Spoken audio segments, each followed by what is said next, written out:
Guys, come up so we can get more. Come forward.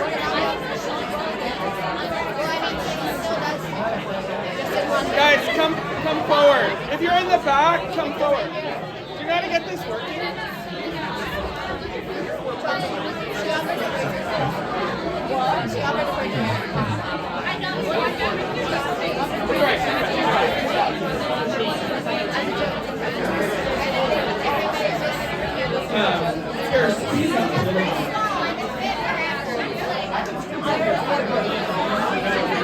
Are there still people in the back? Are there people in the back? Are there people in the back? Are there people on the stairs?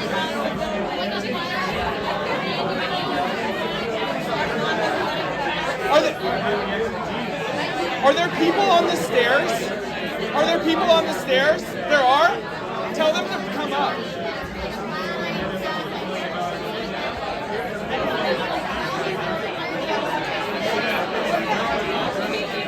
Just keep coming. The problem is, could you guys, could you guys pull your chairs forward a little bit? Just pull, everyone pull their chairs forward just a tad.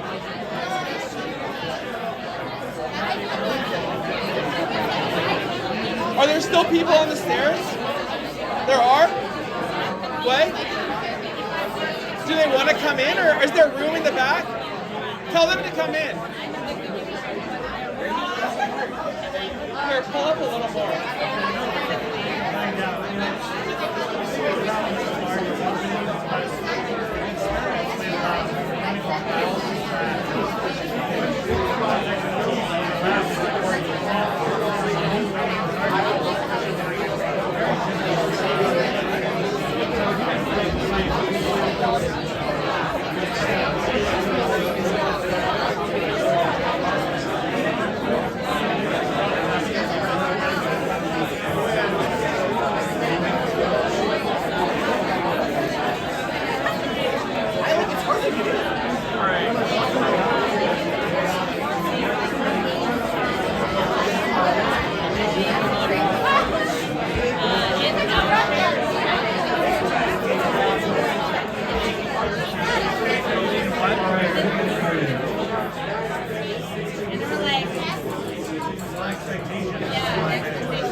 You can hear me say decentralized science.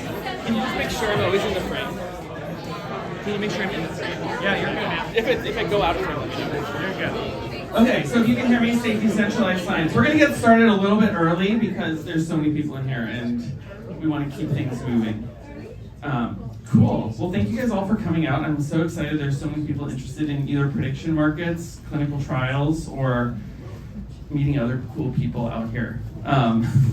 There's a lot of new faces, which is exciting. And I'm so honored to be speaking at DeSciNYC. Getting an invitation to this prestigious event is an honor. For those people who get it. This is our 44th Decentralized Science that we've hosted. And we have a surprise one, which I'll actually just tell you right now, so you can get excited. It's on Thursday, and it will be by Cremu. Do you guys know who Cremu is? No. Yes. So we got him to come speak on Thursday, and he's like a huge Twitter influencer in the science and genetics and everything space. And so he'll be here Thursday, and that's going to be really, really, really exciting. So I hope you guys can all. Their RSVP is here. This was late breaking. This was like an hour ago that we got him. So it's very late breaking. Okay, so before we start,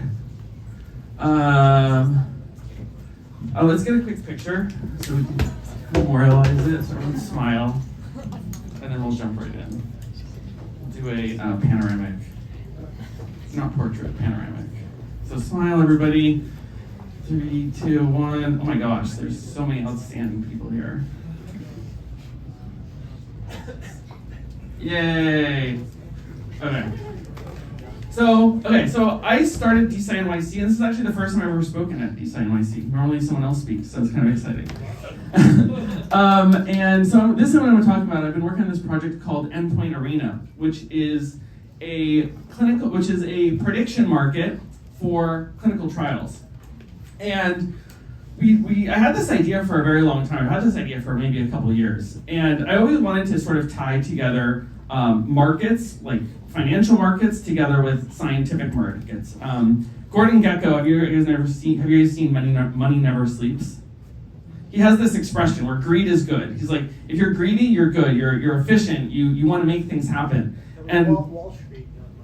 oh, maybe you're right. Wall Street. It's in Wall Street, not Money Never Sleeps. And I did a PhD, and I saw a lot of people were just sort of lazy, and just they didn't have the ambition that you see on Wall Street. Maybe we should have done this on Wall Street. So I wanted to tie together this concept of prediction markets and markets together with science, and create a new sort of thing that would accelerate science.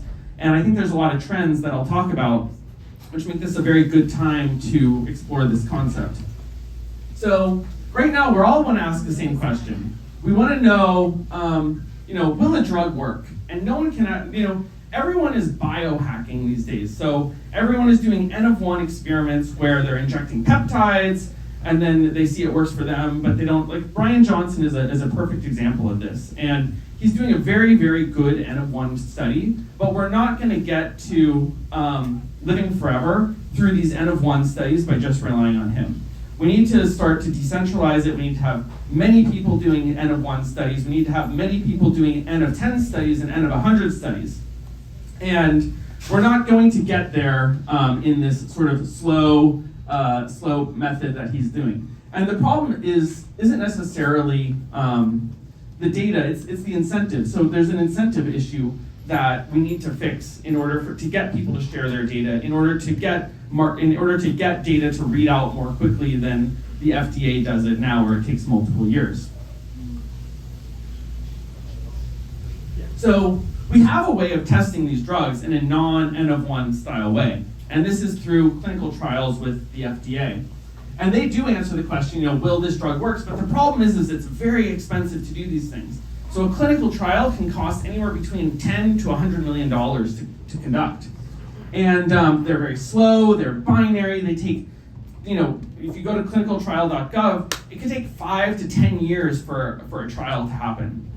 And they're also not capturing the proper markets. A lot of their drugs are like oncology drugs that are very severe, but now we're seeing a whole gray market and cottage industry for people that want to look smacks, that want to get peptides, that want to increase longevity, and you're not seeing those style of trials happening on clinicaltrial.gov. So there's a real opportunity for new styles of drugs for people to test out new types of drugs. And again, it's not sort of like a lack of science, it's an incentivization, it's an incentive problem that we're dealing with here. So the idea here is markets, like the Wall Street, like betting markets, these are sort of machines for figuring out truth. And markets have been very, very well applied in sports betting, in politics, and many things like that. But at the end of the day, these types of markets, they don't really make the world a better place. If the Giants or the Red Sox wins, it doesn't really matter. But if someone discovers a new type of drug, and you're betting on that, and you're accelerating science, and you're creating more accurate data, this actually could have a meaningful effect on society. But for whatever reason, we sort of barely use these prediction markets or markets in general for figuring out science. So we want to sort of turn this market into a way of doing clinical trials. And so as I said, these prediction markets can destroy billions of dollars overnight. Is anyone here trade stocks and pharma stocks? A couple people. You can see so I did a meetup in San Francisco, and I was talking to some people. I was in crypto before, and then I was talking to some people in biotech. I will say that people in biotech are way more degenerate and gambling heavy than the people in crypto. Like the people in crypto look like novices in comparison to like the degeneracy that you see in biotech. One guy was showing me his portfolio, and he's like, "Yeah, I made like 10,000% on this one stock," and then in the crypto, you buy hype, and then it goes up to like 20% in a week, and you're disappointed. Right now, clinical trials are very expensive. They make they're $100 million to 10 to 100 million depending on the phase. They take 10 years. They fail 90% of the time. So if you start out with a drug and you push it all the way through, 90% of the time it fails in either stage 1, 2, or 3. So this is bad. And the way these pharma companies make decisions is sort of in the old school style of how Moneyball was, where they would just go by feel. They had no statistics. They didn't have any way of like quantifying which drug was going to work and which drug wasn't going to work. So this is very bad for the pharma industry when you have these very big binary risks, because it makes their profits very lumpy. So one day they'll be making a lot of money, another day they'll be making a little money. And other industries have figured out ways to smooth out this and make these types of things more investable. So you'll have like the airlines who use fuel swaps to smooth out how much risk is involved in pricing oil, in pricing fuel. In the oil industry, you can buy futures. Agriculture, you can buy frozen concentrate orange juice futures so that it remains constant. Did anyone see Trading Places, the movie? There's trading for the whole concept is on frozen concentrate orange juice, and they're trying to trade the commodity stocks on that. And in credit, they have this thing called a credit default swap. So like if multiple people are failing or aren't paying their bill, you can pull all their credit and their default risk together into pools and sell that off. And for pharma, nothing like that had sort of come about. So biotech has these very large risks, and if a clinical trial is going to succeed or fail, but there's no way for them to hedge that risk and smooth out that curve to make it more investable. So the prediction markets are sort of like a way to price risk in science. So you can say like, how likely is this thing going to be successful or not? So I'll show you what the product looks like. So we built this thing that's like a prediction market, like Polymarket or Kalshi, but really focused on science. And the way it works is we find, and if anyone has questions along the way, feel free to ask. Okay, just saying.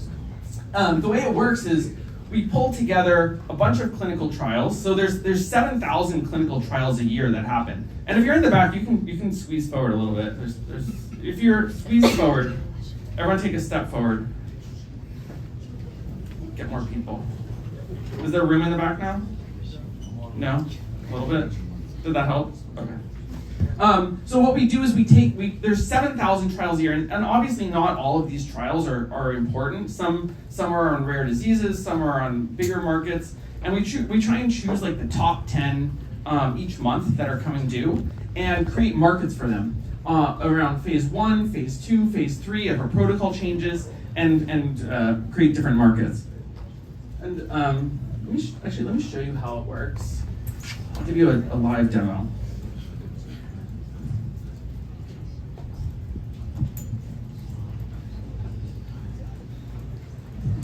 So the way it works is you have all these different markets here, and it's like if we can go into autism spectrum disorder, and what it has is this is the probability that this endpoint will succeed or fail. So we put so a clinical trial has these things called, the clinical trial has these things called endpoints. So I'll show you here. And this is the thing that makes this work really well, is we have these endpoints here. So they're measuring autism off of some baseline at day 110. So we look to see what is the most important endpoint for a trial, and then we say, is when the trial reads out, is it going to be positive or is it going to be negative? And so we create a market around that. And then what you can do is you can bet if this is going to be successful. And you can bet $1 or $10, however much you want. Here is the price of the stock. So this is the company that's actually doing it. And what's interesting is that oftentimes a company will have anywhere between like 10 to 100 assets. So when you're investing in like AstraZeneca or Novo, it's almost like you're investing in an index. You're not actually investing in like one individual drug. And when there's a trial readout, you'll have like 5 or 10%. You'll have a huge fluctuation, even though that one asset on like phase 2 is only a marginal part of their total like market cap for that stock, but it still has a very big fluctuation. So I think there's like an arbitrage opportunity there. And then what we have is you can learn a little bit more about how the clinical side of things, how big it is, how many people it affects, how big of a market it is, the news the news for that drug, stuff about the trial, and to create a little liquidity. And we have a bunch of AI agents that are betting. So we are testing Claude, GPT, Grok, Gemini, and they're all looking at the clinical trial and trying to determine if it's undervalued or overvalued, and we give each one like $10,000 and let it bet to see if it will do well or not. And then we have like a leaderboard up here where you can see how well it's doing, and you can see Claude is actually crushing it, DeepSeek is doing terribly, Gemini is pretty good, and later on we'll talk a little bit about the personality types of each of these different models. But it's very interesting. Using prediction markets as a way to benchmark AI models is very good. So one of the problems with benchmarking any model is you have some contamination issue. So if you tried to benchmark a model on a data set that's already been released, it knows the outcome to this. So you need to always be sort of releasing new stuff.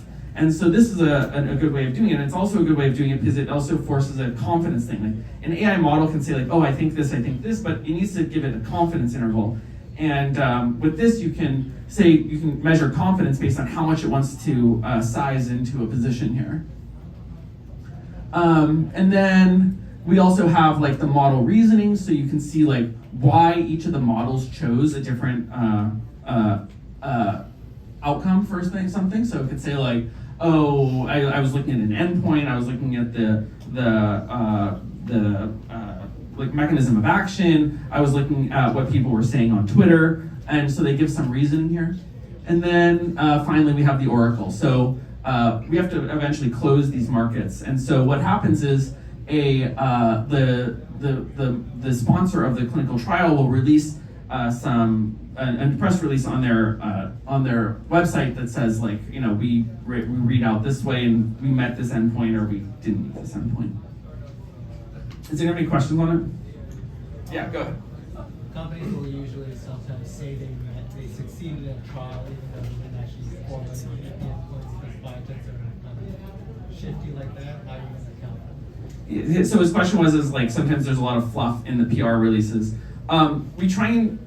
Our Oracle, so Polymarket uses something called UMA to like determine this, and Kalshi uses another model. What we're using is we're having like a common prompt that everyone agrees upon that will read out one way or another, and when that reads out, then that's the final decision of what happens. And most of the time, we haven't seen a case yet where it wasn't able to cut through the fluff of what was actually like said. Yeah, in the back. When you say we, is that your team, and does that mean that the choice of prompt is biased towards your team? Yeah, well, we're the market, so we don't bias. We don't necessarily care which. Do you mean all the users? We being the people that design it, so we publish it here, and I think it's fairly standard, but you see what it is before you bet on the market, so you know what you're getting into, and if you don't agree with this, you can email us and we can update it, or you can choose not to bet on it too. Yeah? Do you give each of the models when you're evaluating the same prompt, or do they get a tailored prompt? Each one gets it's a great question. Each one gets the exact same prompt and gets the maximal number of tools that it can get access to. So like, if it has access to the web, we give it access to the web. If it has access to clinicaltrial.gov, we get it. We don't modify it or fine tune any of the models at all, but we try and give each model the best chance of success that it can get. Can you give us an example of the prompt and like from the beginning to the end? Yeah, so the prompt looks like this.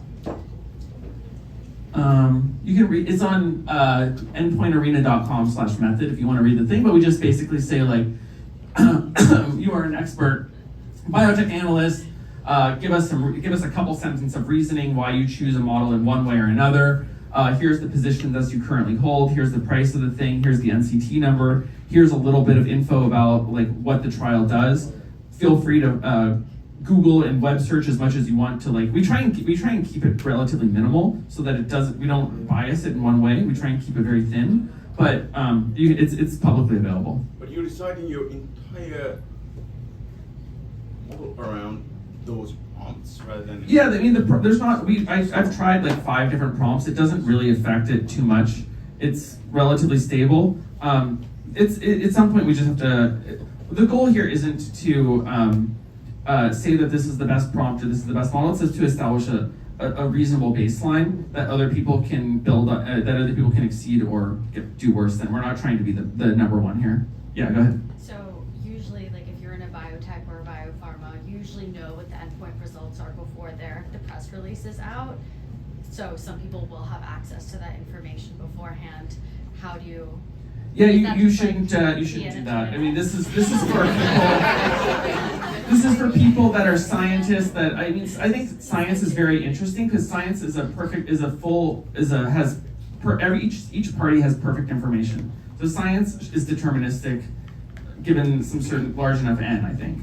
And so basically, this is for people that want to speculate on forecasting science in an accurate way, or doing their own clinical trials, hiring another type of CRO, and getting a new way of discovering these types of things, and not relying on that way of doing it. Did it become an actual betting market, or is this? Well, I'll talk about that in a second, yeah. Go ahead. Doesn't the SEC have a rule that if you have a late-breaking clinical trial of major clinical significance, say, presented in a meeting 2 months from now, you're allowed to say if the trial is positive or negative, but you can't give any more information? Yeah, there are the FDA is very complex, and there are various triggers and ways to work around it. And these markets, we haven't gotten into these like edge cases as yet, but it is an issue that we have to deal with at some point.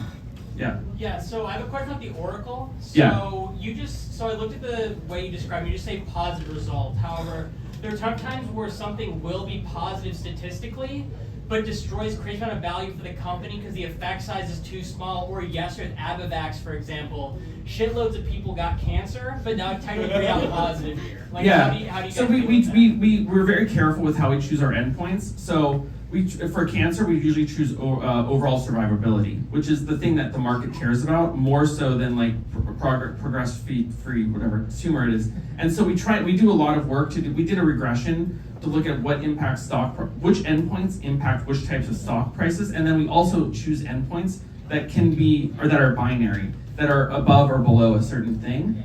No, I'm saying like this hit the endpoint, but the results of the trial make the drug pretty non-viable in the indication because it gives people cancer even though it's an I&I. Yeah, so this we try and choose endpoints that are reflective of what will happen in the stock price, and if we do a good job of choosing endpoints, that shouldn't happen. But this is a cleaner way of betting. We're trying to tie I'll talk about this in a second. We try and tie the endpoints as closely as possible to what will happen in the stock price. Sometimes we might not get it right, but that's the goal.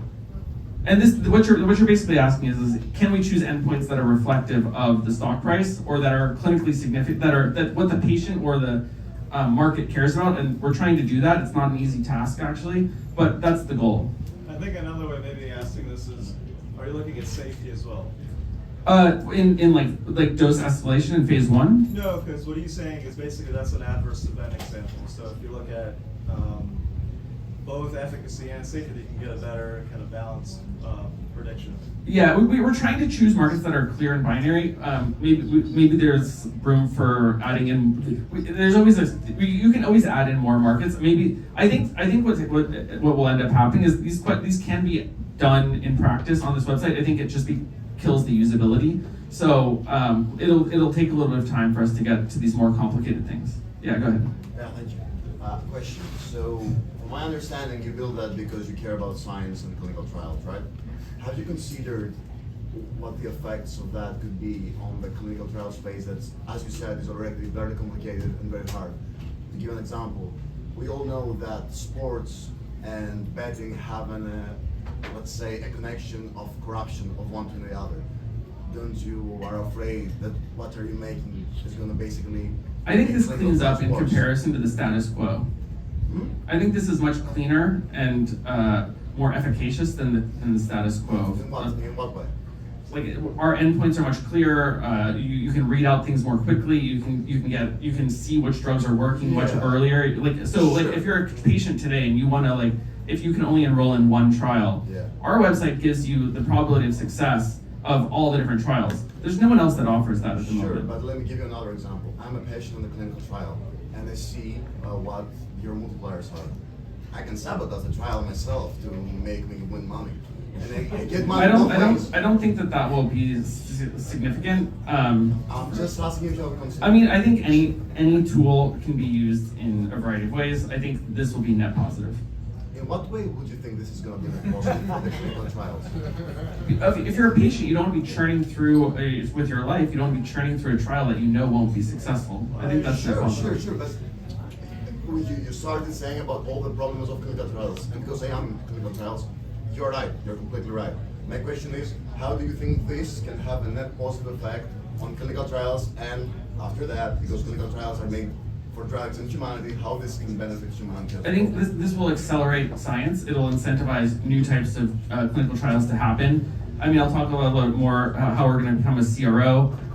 It encourages people to do research on different types of drugs and accurately predict the future of which drugs are going to be successful without having to go into patients. I think there's a lot of ways. Thank you. Yeah, go ahead. Sorry, one other question.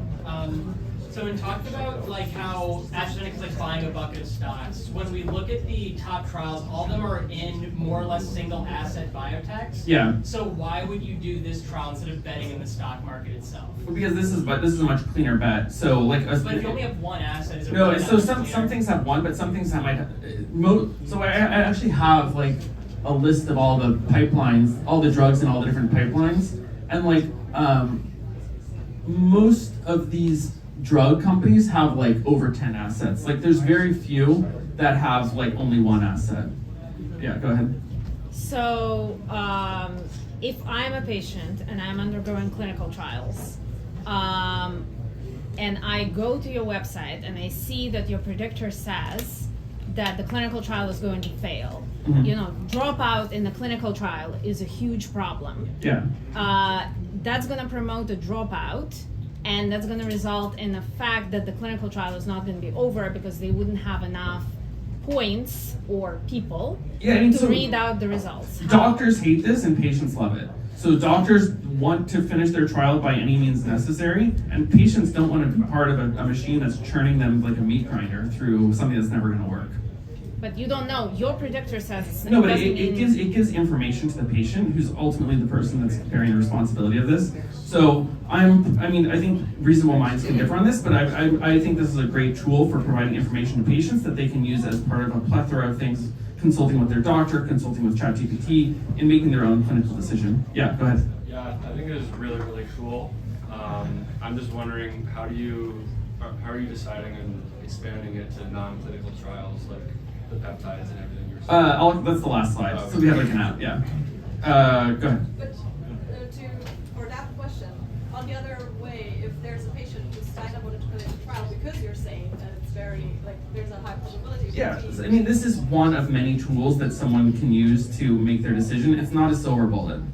Yeah, at the same time, the clinical trial will be a black box up until the point where you release it. There's going to be adverse events, protocol violations, all of that. You cannot account for that. But people can try and forecast it using AI models, using related things. People try and use tools earlier on. This encourages people to develop tools earlier on that will reduce the risks, that will provide more information to patients in making their own decision. I am a clinical trials manager, so I know on the ground how clinical trials look like, and of course you can predict it, but for a certain trial it might not be. I guess I would hope that people develop AI models that are able to accurately predict this once you provide an incentive mechanism for them to do so. But it might take some time to get there.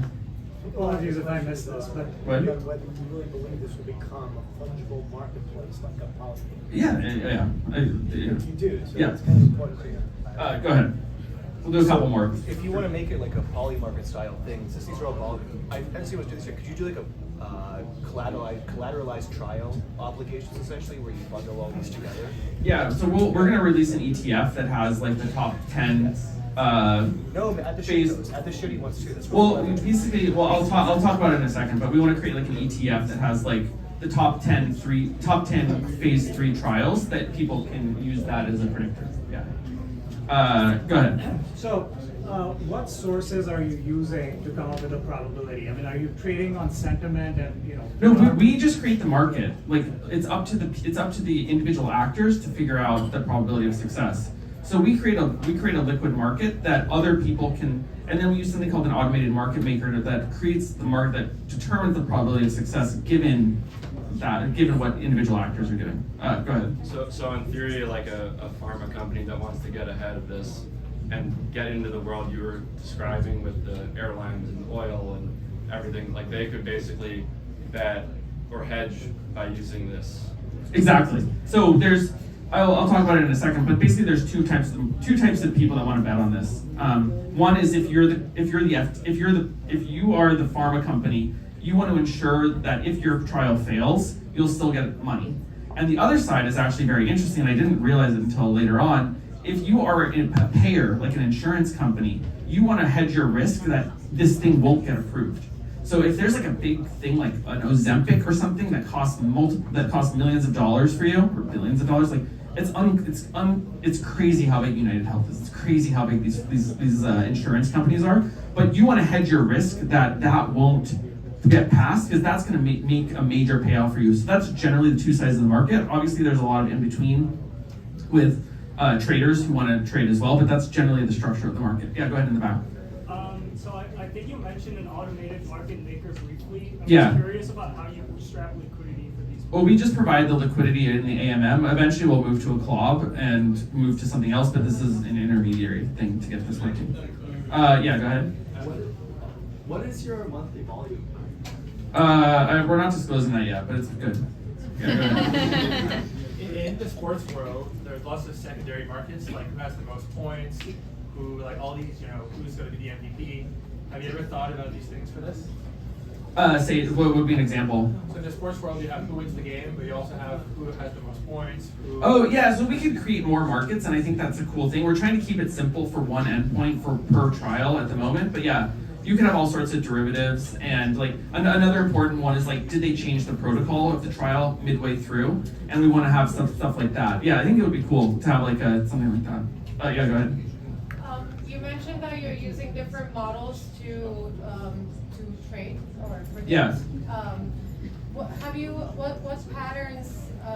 have you discovered about different models? Do they typically guess the same thing, or like? I'll talk about that in a second. I have all slide. And it's not. We have these 9 models, but there's also a large community of people that have developed their own fine-tuned models. We have an MCP and an API where people can plug in their models that have been tuned specifically for clinical trials to create a better probability of success. This is just a baseline to get started. Anyone else? Oh yeah, go ahead in the back. There's already a long history of during mergers and acquisitions of pharmaceutical companies, of the deal being contingent on certain drugs being approved, and then subsequent lawsuits about company A accuses company B of dragging their feet so that doesn't get approved. Doesn't this just exacerbate the issue of incentivizing companies to drag their feet so it doesn't get approved on a certain deadline, and maybe they'll just do it again the next time they apply down the It's a good point. In some of the models that when we look at how they bet, they start freaking out when there's not a readout by the claimed time. I don't know. Go ahead. Yeah, just trying. I think of the positives here, maybe just around. I think like securitizing or increasing the liquidity for like an outcome for rare disease trials. Basically, if the market is small, do you think that drug developers or maybe insurance companies will be able to sort of increase the liquidity? Totally, I think this makes things much more investable. So like because you can hedge your risk and you can bundle risk together, and you can get liquidity around getting in and out of a stock, it makes these rare diseases and these smaller types of drugs much more investable. And the fact that you can now begin to offer insurance on things makes you much more investable as a company to an investor, because now they have downside protection. Quickly, we're going to try and get. Yeah, go ahead. Just one more. It's a good question. I worked at a biotech before. Yeah. At our firms, I have a little inside knowledge and all that. And occasionally we see patients talk about certain things. So I'm curious about the models, because some of them have access to Reddit, and you might have patients talking about their clinical trial on Reddit and the stock. Yeah. How does that influence the models? Well, I'll talk about that's our last slide. So I'll talk about how you can decentralize this even further besides just individually. Okay. Oh yeah, go ahead. Last one. Assuming these are really thin markets, how are you planning on dealing with things like toxic flow or insider trading or companies being bad actors? And to that end, what does your matching engine look like? Is it a CLOB or do you have an AMM? We have an AMM. We're not using a CLOB at the moment, but we will when it becomes an issue. Okay, so we will continue on here.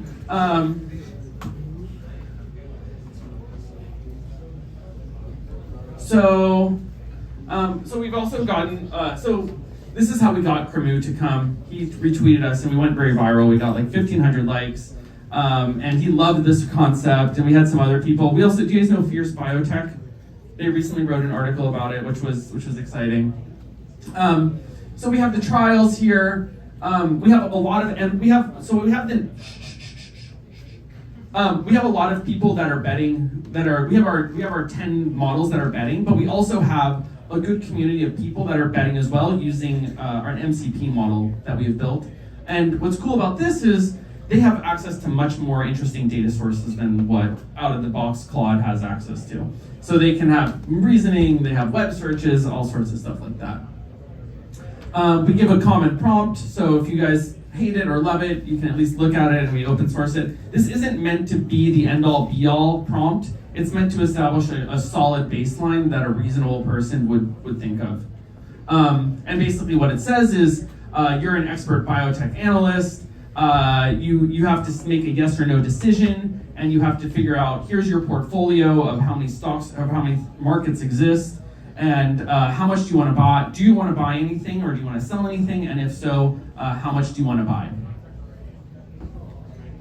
We also give it access to news, so we're scraping every single pharma company's website, classifying all their articles, classifying them as trial results or results calls or decision, a trial design update, a trial start, enrollment, all sorts of things, and we're giving those to the models as well.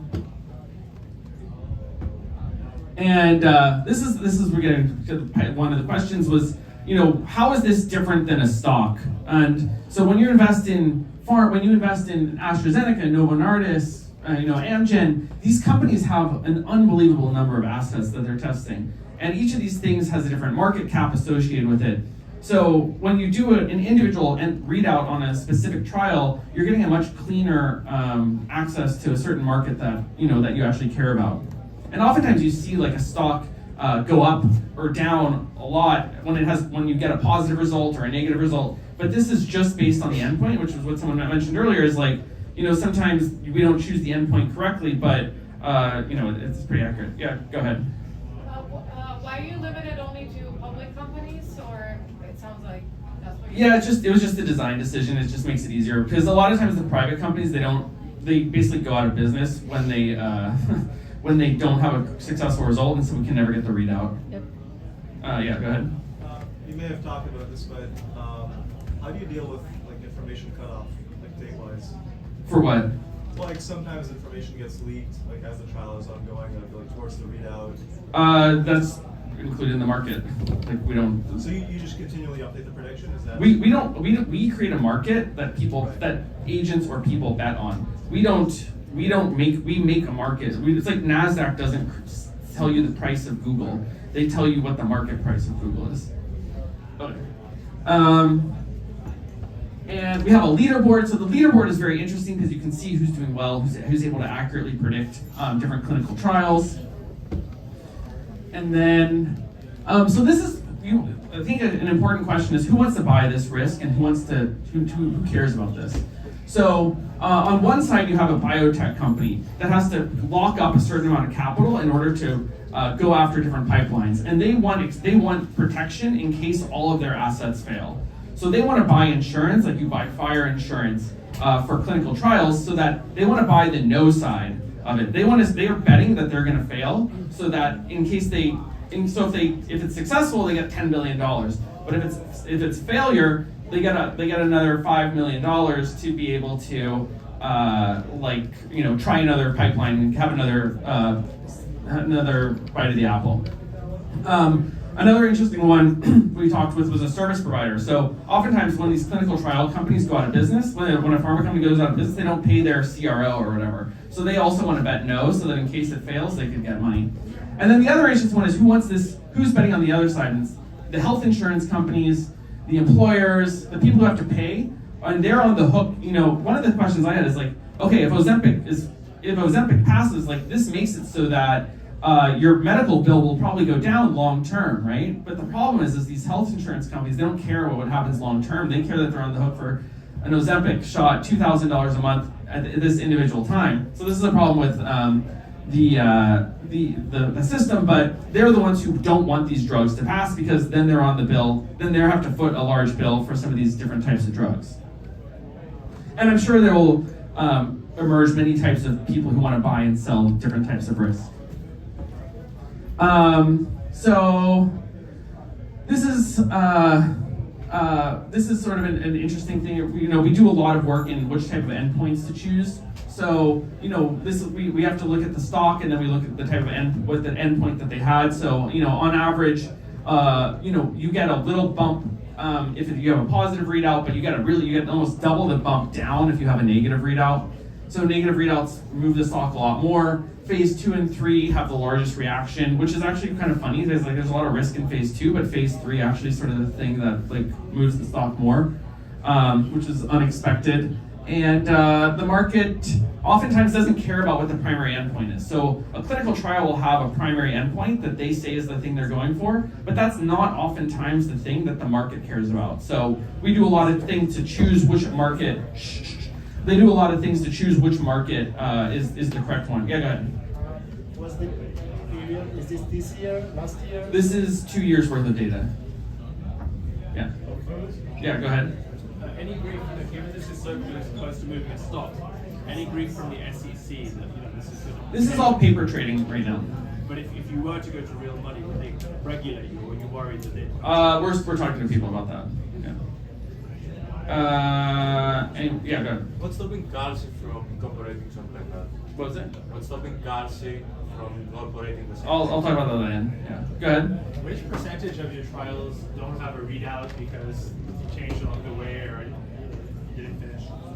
Yeah. Well, we try and find readouts that are going to happen in the next month, and then that are imminent, and then use those. But as we do longer term studies over the course of a year or two, then it will become more of an issue. Okay, we're going to continue on.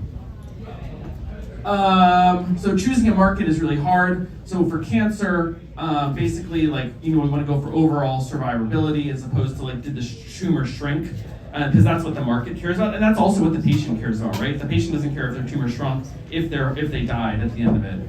So choosing these endpoints is very, very hard and very, very critical. And on average, if a phase 1 thing passes around 50% of the time, phase 2 passes around 30% of the time, phase 3 passes around 60% of the time. And this is important because this is our overall this is for season 5, how well each model did in choosing its accuracy, sensitivity, specificity for these. So Claude's doing very well along with ChatGPT, which is cool. How did they succeed and fail? So things did well. Each model did very well when it looked at the endpoint and tried to actually look at the mechanism of action and tried to understand the science and tried to get specific on an endpoint. Things didn't do well when they looked to sort of what they thought would happen just based on prior data. So based on how many phase 2 trials are passed, and then going with that, they'd fail often.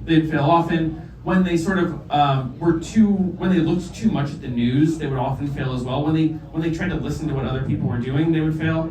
And when they would freak out also if their information wasn't disclosed, they would start dumping the stock, and that oftentimes was a bad thing for them long term because there was just some delay in the readout. And sizing is very important. So like a model can be confident in how it does, but it needs to be able to put the proper amount of money into it. So models were not super good at managing a whole portfolio. So they could look at one individual endpoint, but then they would oversize into it and not look at their entire portfolio because of the way that we conducted this. But I think this is an interesting area of research in trying to figure out how you look at a specific endpoint, but then also measure the amount of risk and confidence you have that relative to the other things that could be in your basket. Yeah, go ahead. Have you thought about preventing institutional investors from having access? Because very easy example, if I'm long stock and I want the stock to go up, and I realize that the liquidity here just takes like $5,000 to make the probability go up, and then people take that, post on Bloomberg, and then the stock goes up. This is just all part of the game. Markets are complicated and they're all interconnected, right? So like this is just one of the many mechanisms on which things can happen. But this one where the finances of the people that can do this are... The same thing happens with stocks, right? So like at the end of the day, like what you want is... stocks, you cannot move a stocks with $10,000. Oh, you can absolutely move stocks. Not with $10,000. But these hedge funds have way more than... They put $50 million into this stock. Yeah. Okay, go ahead. Who won the ABVX outcome yesterday? I don't know. I was preparing for this stock. I was preparing for this. I didn't have a chance to look. Yeah, go ahead. I was wondering, like, how do you think about the trade-offs between like it being prediction accurate, like the market being accurate for prediction, if it's also being used for hedging? And so, like, if you have a lot of people who have exposure to the upside or downside, and yeah, they're not making a bet based on like what they actually think is the likelihood. They're making a bet yeah. based on how do they hedge. I guess it's all just priced into at the end of the day. So the market will determine what is the proper price. Oh yeah, go ahead. Does it also allow participants to buy into this if they have some sort of information about Yeah, we'll talk about that in the last slide. Anybody else? Okay, we're good. Okay, so this is model personalities. I thought this was kind of cute. Grok, I thought Grok would be excellent at this type of thing because it would have access to all of Twitter, but it didn't do a great job. Kitty was too negative. DeepSeek was good. Claude just understood the science in ways that other models didn't. And I thought Gemini, because that's like Google and has AlphaFold, would be great at this, and it did do a good job of looking at the specific endpoints, but it did okay overall. And then okay, so this is actually a very interesting slide. So, we think of prediction markets as only forecasting what will happen, and I think someone said you have these different people who are participating. You have hedging, and you have people that are betting based on what they know. So you can actually look. It's not a prediction market isn't just a tool to measure a measuring instrument. You can actually use it to influence the world, which I think is cool. So imagine you have someone who has a very rare disease. They could buy up a ton of the nose stock and say if someone is able to cure this, then I'm willing to reward them. If say someone has multiple sclerosis, they'll put 10 people will put in $1 million. And you'll have a $10 million pool for someone who's able to cure multiple sclerosis. And so this transforms a prediction market not into a measuring tool, but to an outcome creation tool where you're actually trying to shape the future, which I think is cool. You can use it for patients that are deciding which clinical trial to enroll in. This is a very valuable support tool. You can see the probability of success going into it. You can contribute N of 1 data. You can coordinate capital and make individual trials much more investable and liquid to be able to hedge their markets.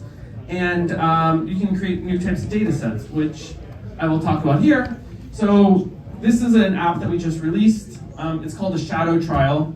And basically what you can do is, if you're on Reddit and you want to see there's currently a clinical trial where they're looking at Reddit's impact on sleep. And a lot of people are already on Reddit, and a lot of people already have like a wearable device. And so what this does is it collects wearable data for around sleep, acne, psychiatric things, all sorts of different things that are somewhat easy to measure. And this doesn't work for everything, of course. This is very specifically tuned for types of trials that are easy for users to report. It collects the data. There's an on-device LLM that looks at the data, and so the data never leaves the device. And then it then looks at the market and looks at the probability of success based on your individual data, and then creates another shadow trial, and then uses that data, and then people basically stake based on how confident they are in their data. So if someone's losing a lot of sleep and they're on Reddit, they're very confident that that's not going to, that the trial is gonna fail. So this is a way of incentivizing new types of data and really decentralizing the clinical trial stack while giving the user so it's integrated with HealthKit. It uses an on-device 3B LLM, OLAMA device, LLM, and then looks at the market, looks at the probability of success that it calculates, looks at the market, and if the market, if it sees that it's mispriced, it'll try and fix it, and it's a way of encouraging people to go from these N of 1 style trials to N of 10, N of new types of trials. I'm sure we have a lot of friendly questions. Yes? People are on placebos and they don't know because it's a double-blind study. Yeah. How does that affect them? Well, this is for people that want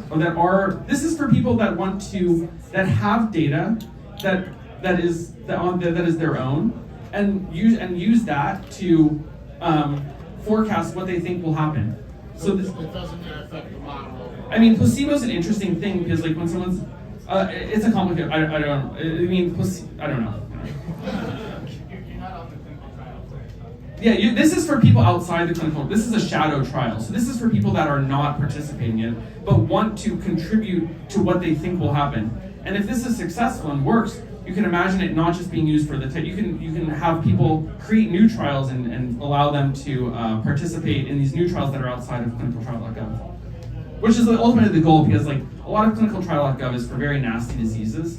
And I see there's a very big future for these biohacker types and like longevity type drugs, which are going to be more like opt-in and for the biohacker type. And this is a way to incentivize more data collection from like the N of 1 to the N of 100 style things.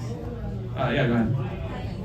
With that chart a little bit earlier, you mentioned if there's $10 million going towards invest. Yeah. How do they know that it will go towards their specific cause? How many safeguards against? Well, so you bet on a specific endpoint. So you're able to cure this specific type of multiple sclerosis. Yeah. Then the payout, and it's approved by the FDA on that specific endpoint. Yeah. Then the market closes on the other side, and the person would have to buy a lot of the other side before disclosing that they've come up with a cure, and then the market would close and they would get paid. So how do you ensure it's not like speculators or? That could happen too. Yeah. So I mean, these markets are complicated, right? Like there's many dynamics that happen. Yeah. Anyone else? Oh yeah, go ahead. You mentioned this potentially influencing like the behavior of like cures in maybe like a distant future. How do you see this incentivizing certain maybe like types of cures versus others? Because in a way it's like, I mean, people putting money, and when you see money being shifted towards maybe let's say this cures for these kinds of things versus others, do you believe that might incentivize those cures? Yes. Anyone else? Yeah. I might have missed something. So, like, for the people in the shadow trial, could they sell their data to market makers on the? They could sell data. Yeah, exactly. So, but they come up with a market price for that data. Yeah. And then they can come up with it. Oh, yeah, exactly. It's a very interesting thing. I'm very excited about this, actually. I think this is a way of not just trying to replicate what's on clinicaltrial.gov and creating a financial market around it, but this is actually adding value to the ecosystem using new types of data. Yeah, go ahead. What's stopping someone from completely hijacking the data that the wearable tracks? So they have to stake. They just be shooting themselves in the foot, because they're staking based on how confident they are. So if they are very certain that Retta impacts their sleep, they're not just disclosing this like they are on Twitter. They're backing it with a financial side. So they're putting $1,000 behind it. And so if they do that, they can do that for sure. But the genius of this is that it incentivizes accurate data collection, because if you disclose something that's wrong, people will be able to see your position, and the market will eventually close it on the other side, and you'll just lose your $1,000. I'm curious about the federal institutions like CFTC, FDA, like Jesus or whoever is interested. What are you doing to kind of get their interest? My question is really do they want this, or is it more of they can't stop it? I'm talking with a lot of people about the proper way to release this, and that is good for consumers. And it's a very complicated question, and we're talking to many different people to figure that out. But yeah, I think generally it depends on the type of person. The CFTC now is very beneficial towards prediction markets because they see the value in them. That could change, but I don't know. It's a very complicated question. Yeah, go ahead. No, following up on her question, let's say you're on Ozempic and you say it's going to mess up your sleep. Can't you submit fake data? Yeah, but you have to stake it with money. You say if I'm only going to get an hour a night, you just submit fake data showing you only got an hour a night, don't you win? No, because the market eventually has to close based on what the outcome from what the FDA says. The whole market. Yeah. Wait, isn't your Oracle just a bloody LLM? Well, the Oracle is what's said by the FDA on clinicaltrial.gov, and then we use an LLM to parse out the endpoint. Yeah. Yeah, go ahead. How do you see liquidity for these markets being divided itself? What was it? How do you see the liquidity for these markets being divided itself? So initially it's just an AMM that we fund with a certain amount of money, and then eventually once we get more liquidity, we'll switch to an order book. Yeah, go ahead. For the shadow markets, Shadow trials. Shadow trials rather. I could understand you having a set number of trials based on clinicaltrials.gov, but for the shadow trials, anybody could create their own trial. How would that work? I think eventually. So that would be the hope. So eventually, everyone here knows vibe coding, right? So you have an idea and you vibe code it. In the future, I know this sounds crazy today, but people will be able to vibe drug. So you'll have a drug that you'll just tell Claude, I want to vibe code this drug for this very specific N of 1 disease. Maybe I want my knee to be better, maybe I want my nose to be bigger or smaller, whatever. You'll develop a very specific drug just for that. You'll go to some CRO, you'll go to some lab in the cloud, you'll print it out, and you'll say, I want to test this on 100 people, and I want to feed this into the top of this and see if it works for them. And then you'd be able to feed in new types of drugs into this platform, and then be able to test them in that way. Follow up. Yeah.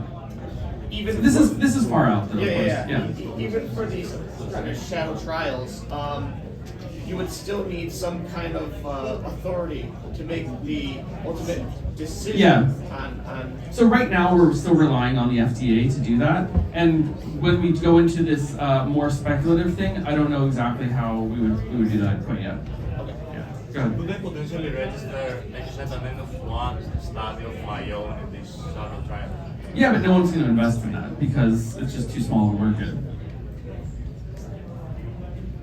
Yeah, go ahead. So, just to confirm, so the idea behind the shadow trial is, Retta is going through an actual FDA process. Yes, exactly. Lots of people are on research to use Yes. peptides.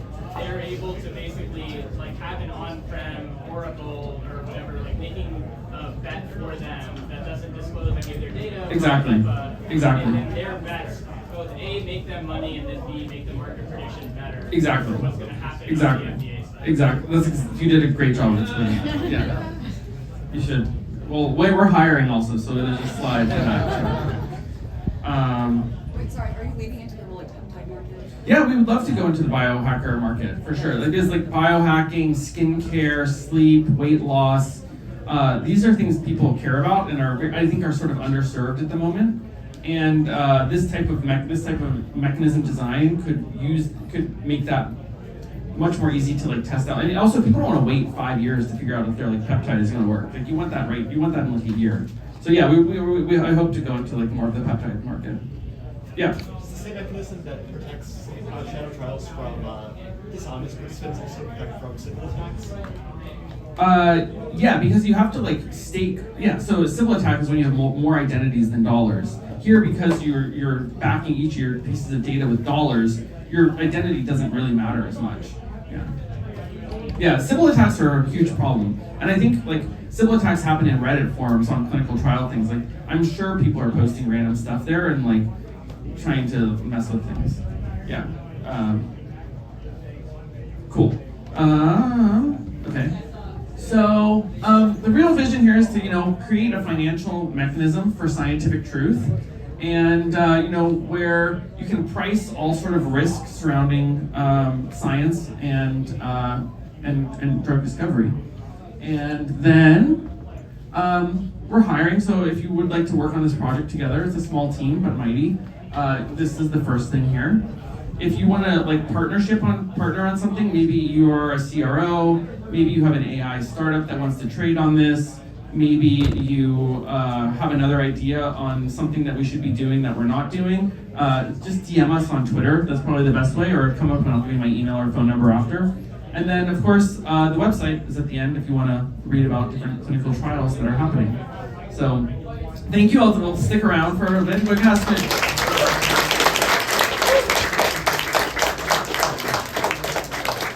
I know we had some questions. We had a lot of questions. Is there any other questions that exist before we close?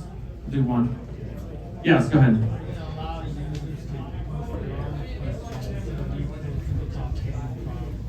Yeah, so there's a way to submit different trials to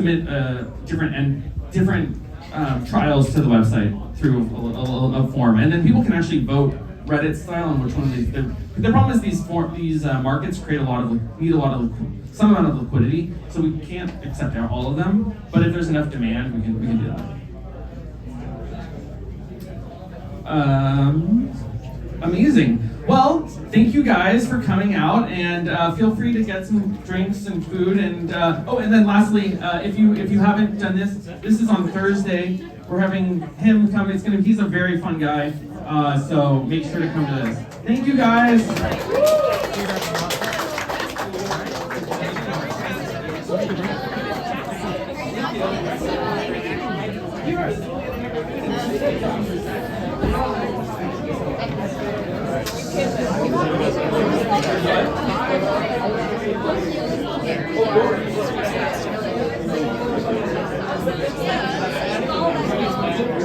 Hi there, how you doing?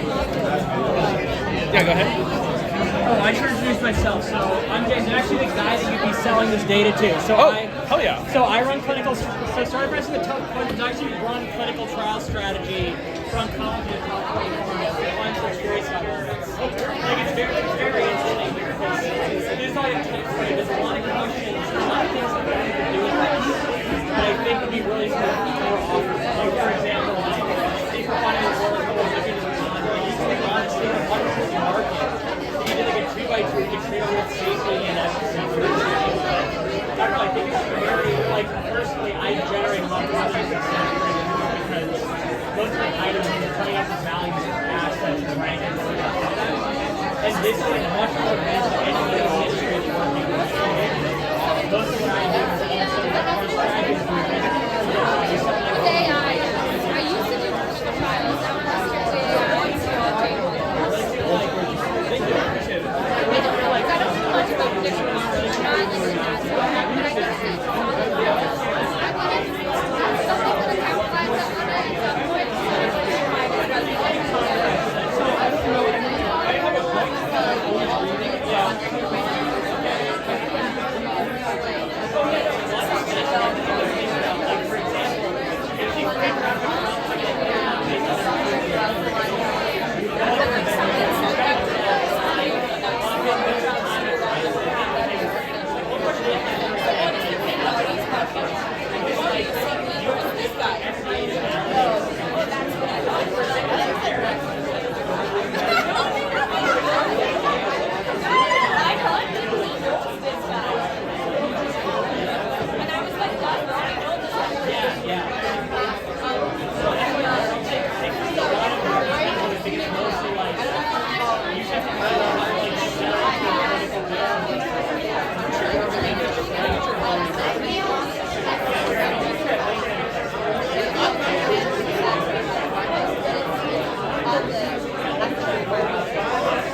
I wrote. Okay, cool. And here, I'm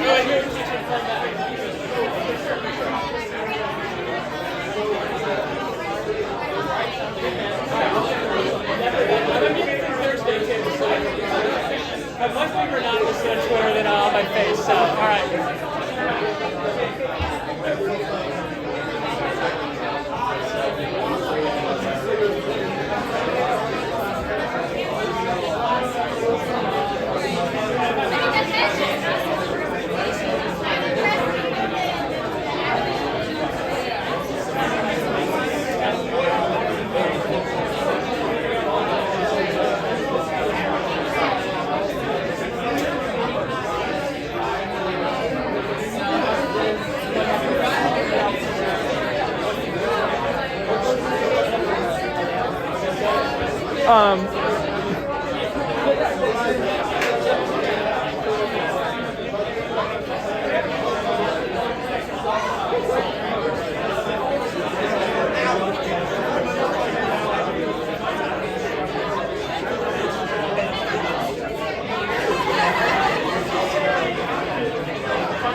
Guys,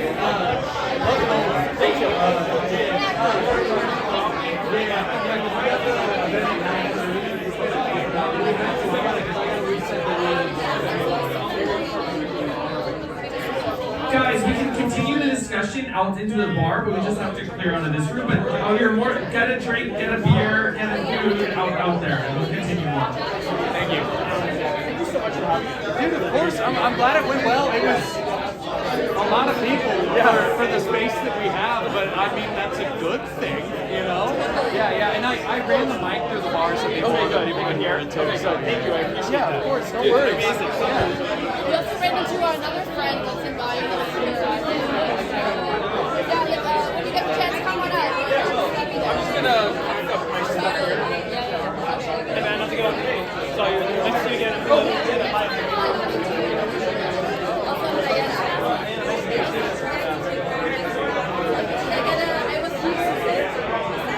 Wait, we can also have. Oh yeah, I was going to put that on my laptop. Cool, thank you. You want a sticker? Sure. That was really cool, even though some people were really critical that we're not understanding it. Yeah, I think it was really cool presentation. I think a lot of people were like overly critical, and then too, they were reminded with regards to like how they see biotech and how this is different. Yeah, especially for the peptides and stuff like what you're saying, things like that. So nice to see. What do you work on? So I mean, I'm trying to build things in the CPG space. I have a background in marketing. Obviously, I've been partaking in a lot of the space for quite some time. I've also been investing in as well in some of these prediction markets things. I have friends out there. Nice. I actually want to introduce you to my friends in Poland that are actually running a AI platform for prediction markets. They actually got it in labs. It's called Elastics. It's basically like technology. I think it would be pretty interesting for them to expand some of the markets. Do you still provide ashes and mix? Or do you still provide the biohacking meetup with ashes, house, and mix? Okay, cool. I think they can't. Oh, yeah. Anyway, I'll let you get back to the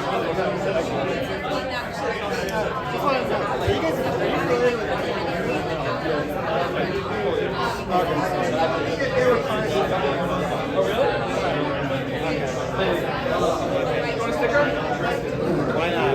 I don't think any pharma company would ever do biotech. It's a lot of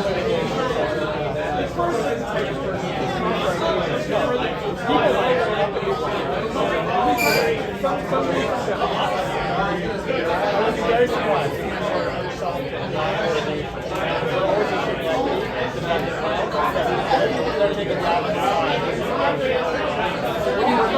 I used to be a biotech analyst.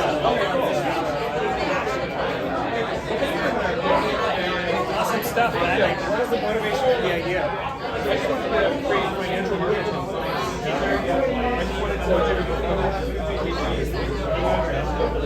And this seems to first enter outside of academia. So that's more. I'm surprised. Part of he's this very cool CEO of Quantum. And we're in the business of predicting clinical trials prospectively. It's one of the ideas. And so, like as you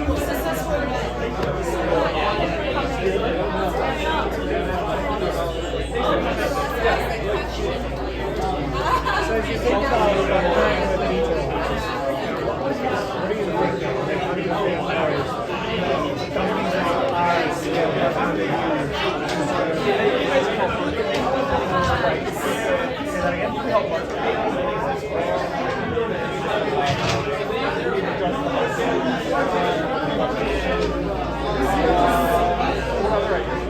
There's a lot of things we can do in France, so we don't just predict clinical trials, we actually do some simulating. Okay. So clinical trial simulation. We work with most of the top pharmas and biotechs to help them optimize their trials. So we basically we spend about $5 million a year on data. They'll double down on compute. Very complex biological models. Predict how individual patients respond to therapy. The novel therapies, not the drugs that are already approved. That's easy. So we use this advanced technology to optimize, really to simulate the entire trial. You can simulate any clinical trial that you like, not just the ones that are there. So we could even help you like conceive an idea for a shadow trial. That would be great. I'm still wrapping my head around what you're building here. We've had a lot of discussions with hedge funds and equity firms. You tell me, you're in the industry. I mean, we're venture backed, so I have the concept. We have contracts, but not all of us do that. We're also just full of these people. They have no trust. They approach you. Hello again. Sorry, everyone. Please have you move to the middle room or the front room. Everybody in the back room, please. I need to get a comedy show set up for 9:30. Thank you so much. Glad you enjoyed. Thank you. Thank you.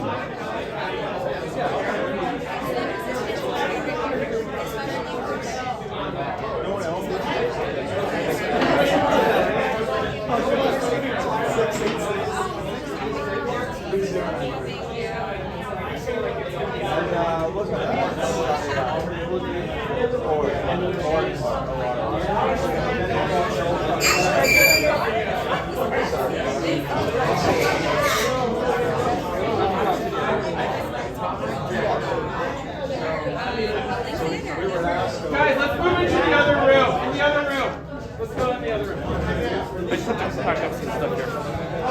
So, ASCO, we were there a couple days ago, and my team predicted this trial, the DMS trial that read out at ASCO. We simulated it a few months ago. On the nose. So we did. Amazing. Yeah. What does it compare to if I plug in a ChatGPT? We didn't do the ChatGPT prediction. It's a good question. We actually want to start benchmarking it against it. We know our models are orders of magnitude more accurate than some of the other ones. And they're not based on they're deep learning based on biology. Specialized for this. Let me pack up. Are you guys outside? Yeah, I'll be there. Give me 2 seconds. Guys, let's go into the main room.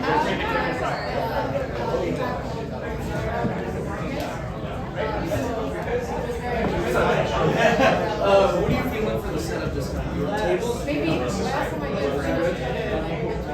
I can help you out. I just want to get everything reset and ready and just know what you were for the vibe. This is Yeah, I know. I was at my friend's house in Jersey and Went well in there, man. It went very well. Yes, yes. This guy helped us get the PUBG space. Oh, he was the thank you. You're It looked a little packed. What? I said it looked a little packed. It was a little packed, but we made it work. But I saw you, but you don't like Saab, but you were there last night. So what? I do like Saab. Oh well, I told you you should have texted Saab. And, just Nick's so like particular.